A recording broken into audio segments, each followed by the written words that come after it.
বন্ধুরা, ভারত ও সৌদি আরবের সম্পর্কে যে আগুন জ্বলে উঠেছে তা পুরো বিশ্বকে নাড়া দিয়ে দিয়েছে। এই সেই সৌদি আরব যে একসময় বিশ্বের সবচেয়ে শক্তিশালী তেল উৎপাদক দেশ হিসাবে পরিচিত ছিল।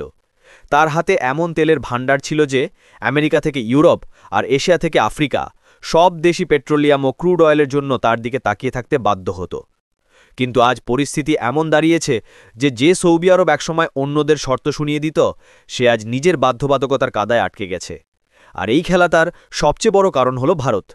ভারত এমন এক আঘাত হেনেছে যা সৌদি আরবের ভিত কাঁপিয়ে দিয়েছে। বলা হয়, সামনাসামনি করা শত্রুতার জবাব দেওয়া সহজ, কিন্তু পেছন থেকে আসা বিশ্বাসঘাতকতার ক্ষত গভীর হয়। সৌদি আরব ভারতের সঙ্গে ঠিক সেটাই করেছে। একদিকে ভারতের সঙ্গে ব্যবসা চালিয়েছে, কোটি কোটি ডলারের তেল বিক্রি করেছে, নিজের অর্থনীতি ভারতের উপর দাঁড় করিয়েছে, অথচ অন্যদিকে ভারতের বিরুদ্ধে গোপনে গোষ্ঠীবাজি করে ভারতের শত্রুদের সঙ্গে হাত মিলিয়েছে। ভারত যখন বিষয়টি বুঝে গেল, তখন সঙ্গে সঙ্গেই নিজের চাল চালল এবং এমন জবাব দিল যে বিশ্ব স্তম্ভিত গিয়ে গেল। ভারত নিজের বন্দরগুলোতে পৌঁছানো সৌদি আরবের ৩৫০টিরও বেশি তেল ভর্তি জাহাজকে ফিরিয়ে দিল।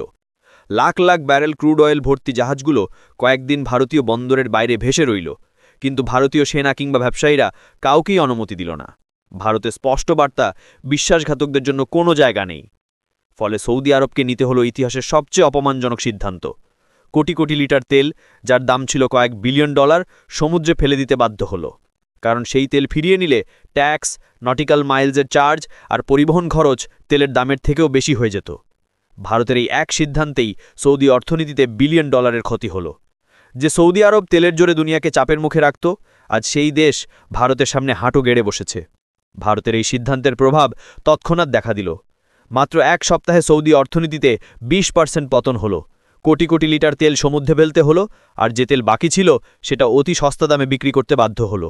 তবু ক্রেতা পাওয়া মুশকিল হয়ে পড়ল।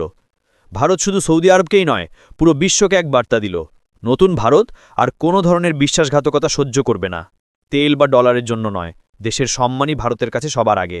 আজকের ভারত আত্মনির্ভর, শক্তিশালী এবং নিজের সিদ্ধান্তে অটল। জয় হিন্দ। নতুন ভারতের শক্তি এখন বিশ্বমঞ্চে স্পষ্ট।